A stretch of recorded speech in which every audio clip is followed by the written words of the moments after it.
Hey guys, tonight we step back into the windblown heat of a Texas outpost, 1871. Picture this.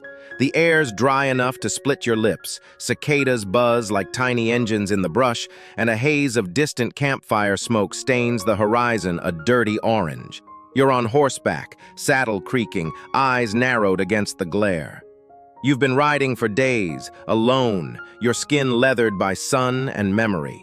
You're the scout. You've seen too much. You know what's coming.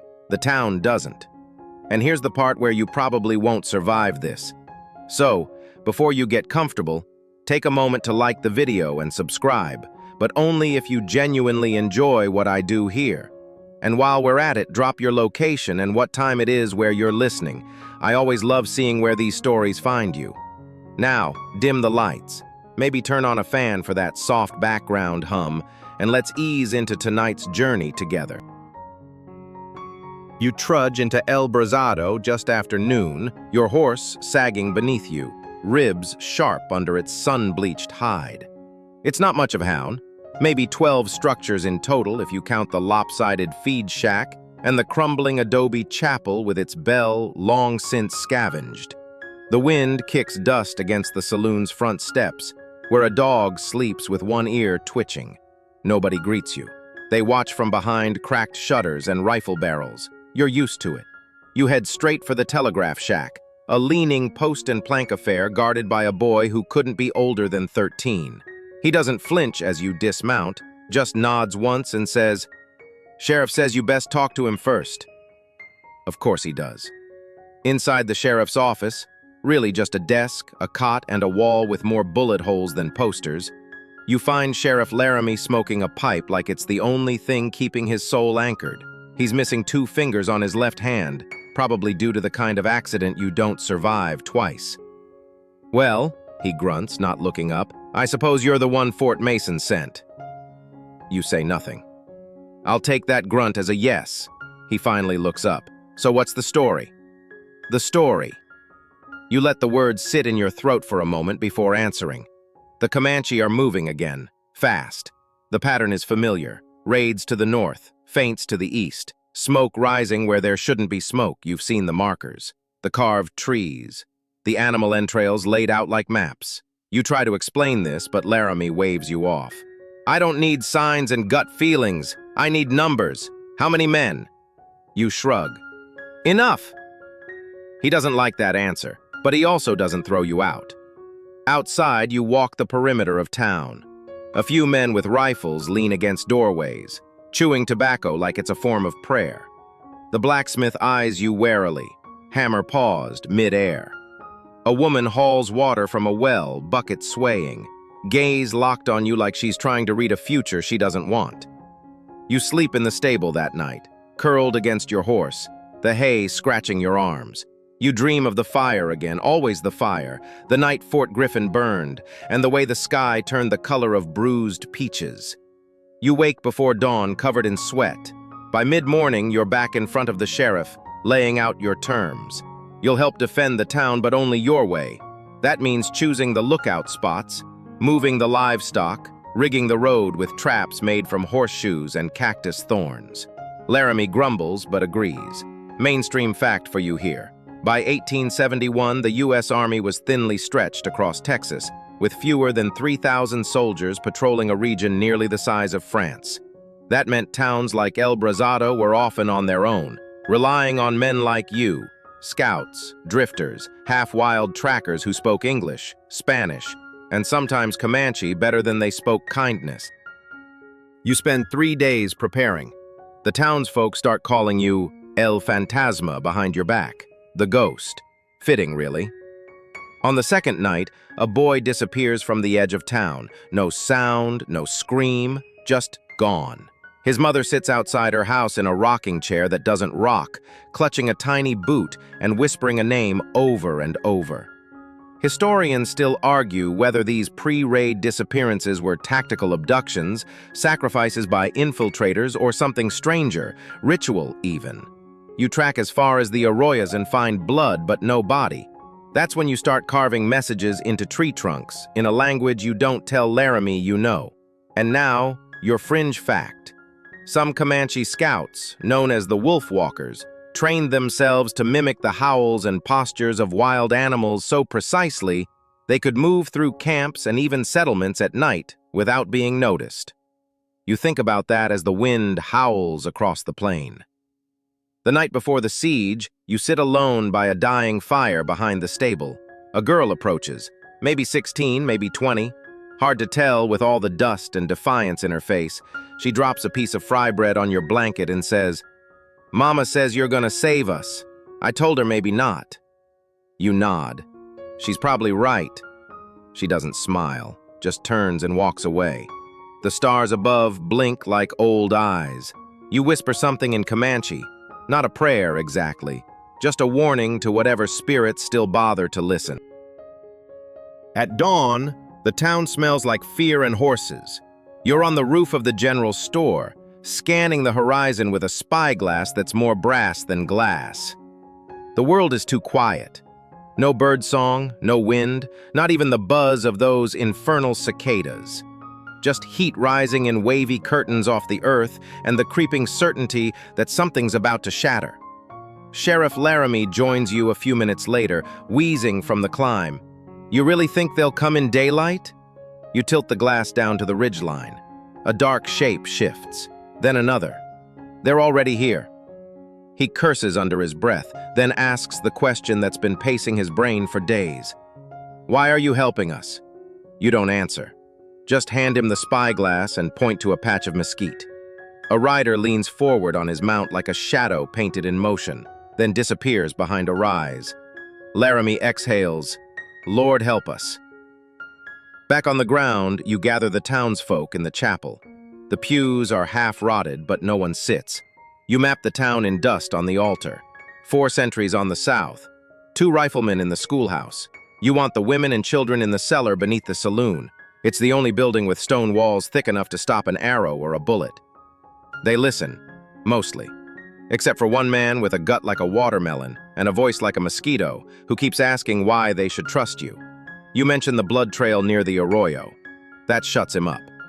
You spend most of that day digging shallow trenches and hiding bundles of caltrops, iron stars made from cut nails and twisted spoons. Someone makes a joke about your love of poking holes in everything. You smirk once just to prove you're still human. That evening, you find the sheriff lighting a cigar with shaking hands. He offers you one. You take it, not because you want it, but because ritual matters. "I've seen towns like this before," you say, exhaling smoke. "They always think it won't be them." He nods, watching the sun melt into the chaparral. "I was one of those once. In Abilene."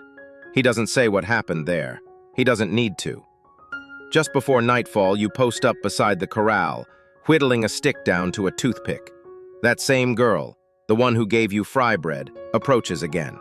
She holds out a necklace of knotted string and bone. "You should wear this," she says.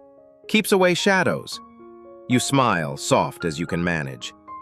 "You think it works?" "No," she says, "but Mama sleeps better when people wear her charms."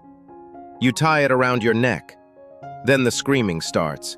It begins at the edge of town, one of the sentries crying out in surprise, then silence.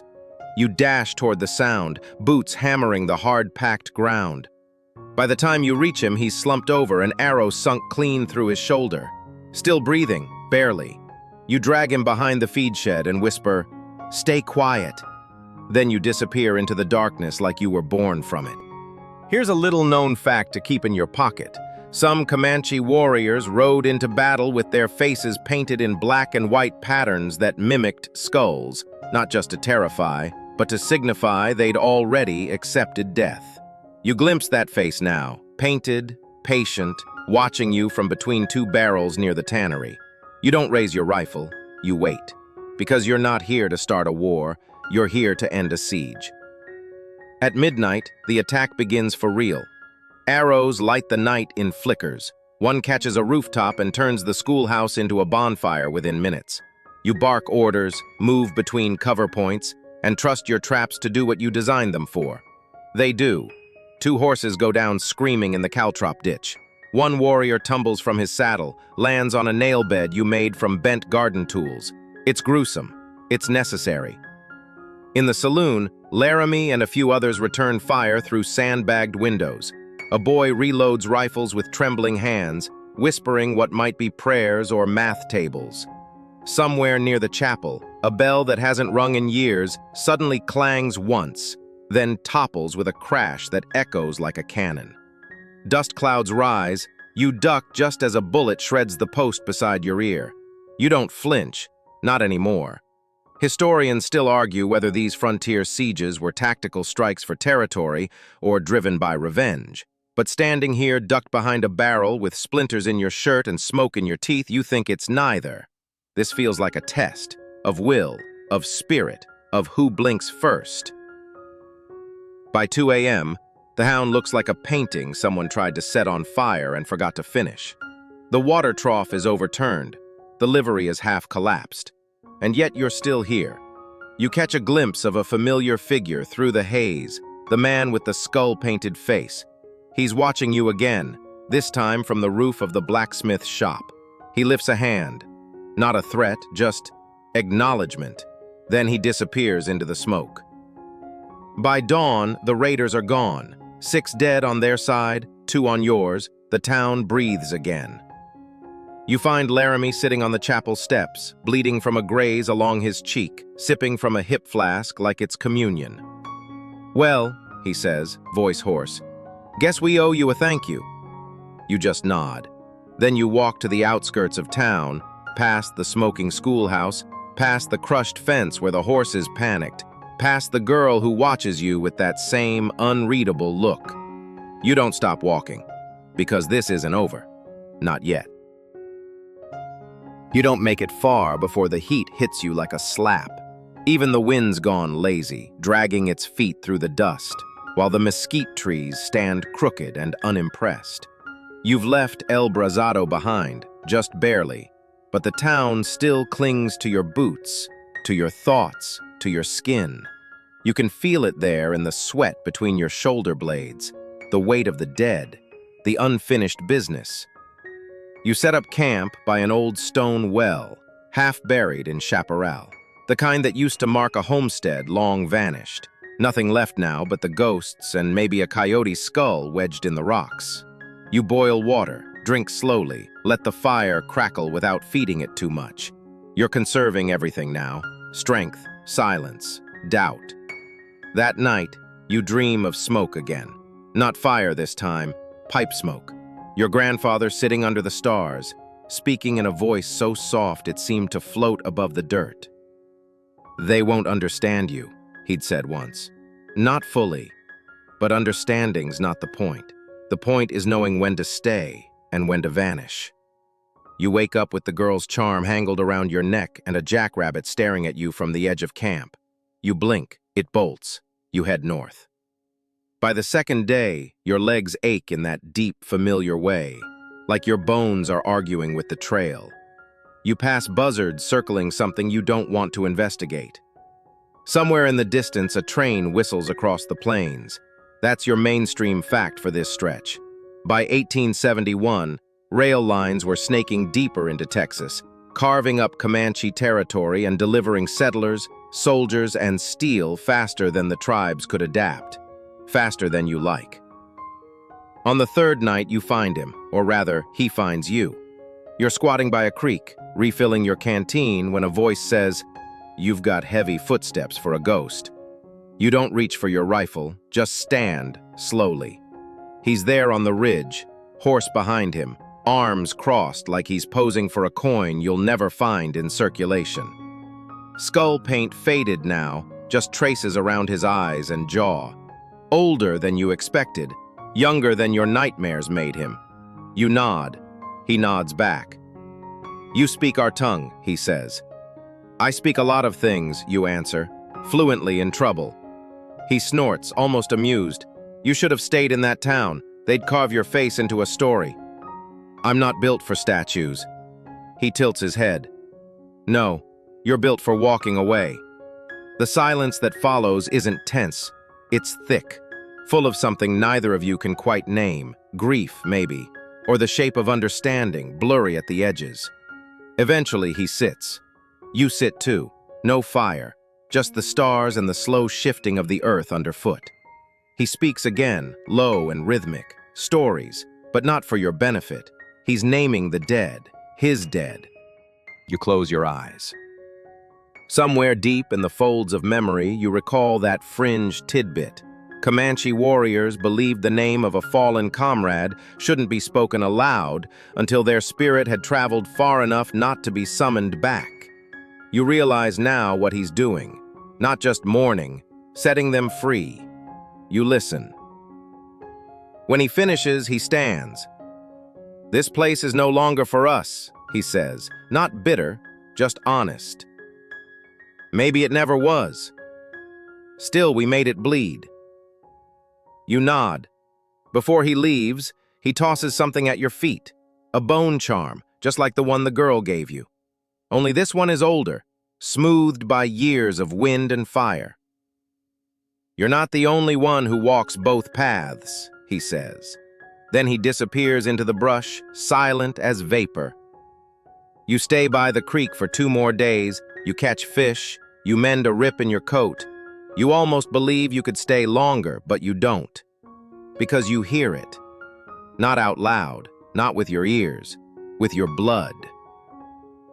Back toward El Brazado, the air carries a new note. Not fire, not smoke, but something colder. You return by the old cattle trail, boots silent, heart loud.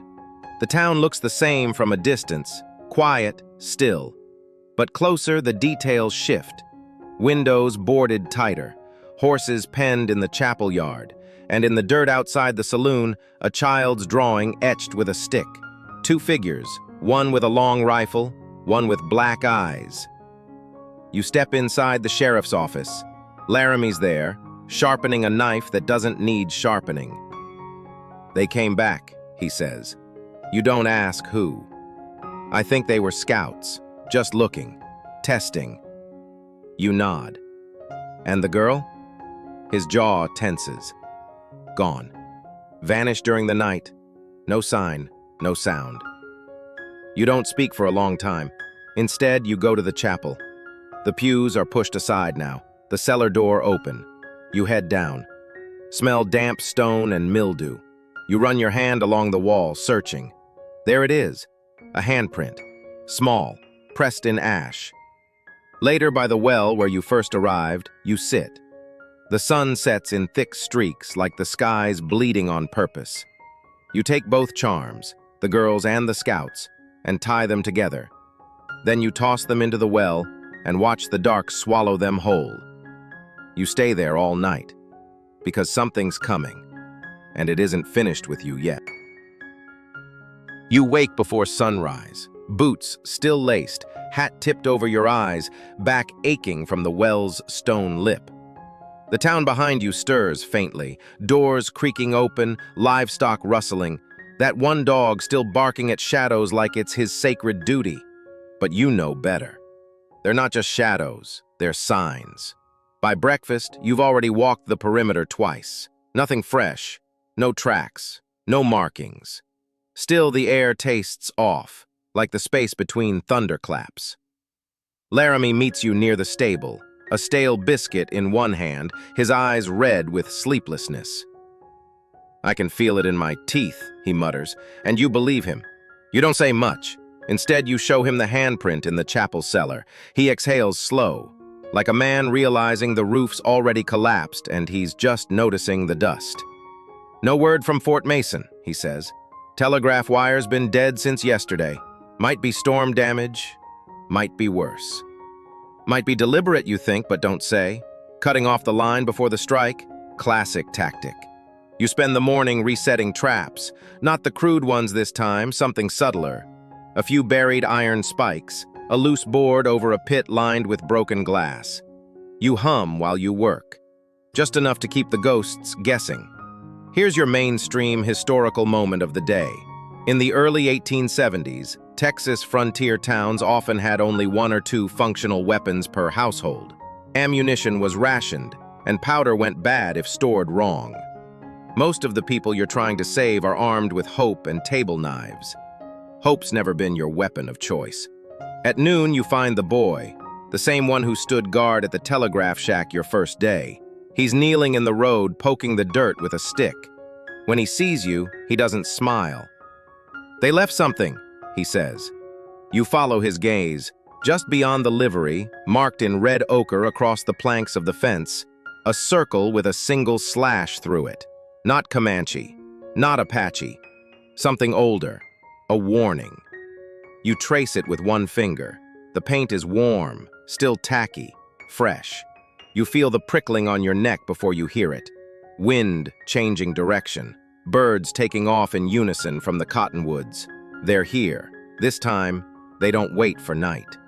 The first wave comes in fast and silent.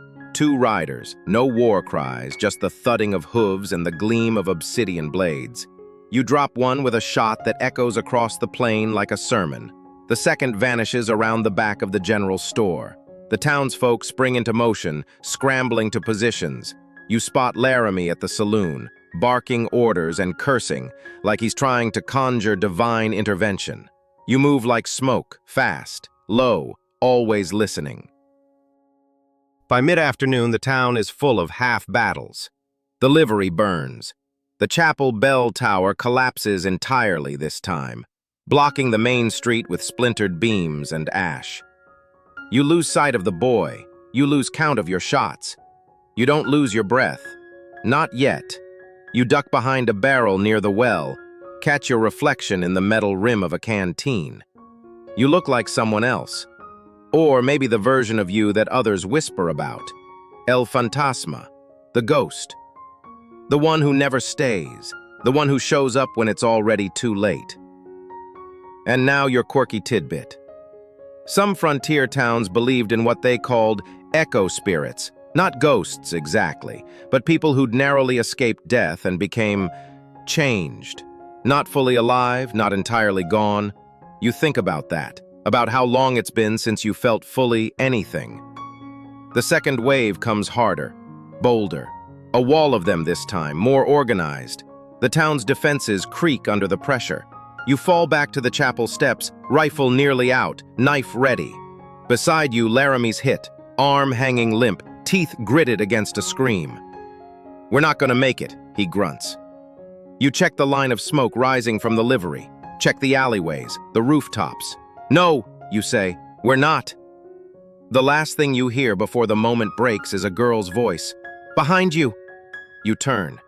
It's her. Not 10 feet away, barefoot, dress torn, face streaked with ash. The girl from the fry bread, the charms, the cellar. She's not afraid.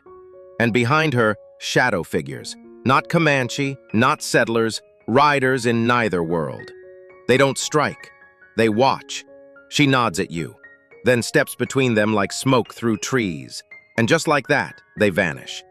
The battle ends not with victory, but with retreat. The attackers pull back, silent, orderly, no war cry, just wind. You never understand why. Later, Laramie's patched up. The wounded are counted. The dead are mourned. You pack your things. The sheriff doesn't try to stop you. "You're not even going to wait for the army?" he asks. You shake your head. "I don't think they're coming." He offers a hand. You shake it, then you walk. Not into the sunset, that'd be too clean. You walk into the chaparral, boots quiet now, eyes on the far ridge where the air flickers like a dream. No one sees you go, but later stories start again. They say the ghost returned. They say he vanished. They say a girl walked out of the fire. They say the town still smells like smoke on windless days. And they say the well still echoes, but only if you know what to listen for. The road behind you fades gently into heat shimmer, the kind that blurs the line between memory and myth. You've left your boots somewhere between fire and silence, and now the night wraps around you like a quilt stitched from old stories. There's no more running. Not tonight. The sky spreads out above you in quiet celebration, velvety indigo, stars blooming one by one like hesitant flowers. A breeze sighs through the grass, cool now, softened by dusk, carrying the faintest scent of wood smoke and wild sage. Somewhere far off, a coyote yips. No urgency, just a song for anyone still listening. You lie back against the dirt, warm from the day's heat, and close your eyes. No more rifles, no more bells, just the hush of a world exhaling. You imagine the town breathing easier now, its people sleeping behind shuttered windows, dreams gently unwinding like spools of thread. The girl's charm is gone, but maybe she isn't. Maybe she walks still, just out of view, her voice braided with the rustle of dry leaves. And maybe, just maybe, you're not walking away this time. Maybe you're just walking forward. So let your shoulders sink. Let your fingers unclench. Let the stars trace lullabies on your skin. The story's done. The fire's burned low. You're safe now. You can rest. Good night.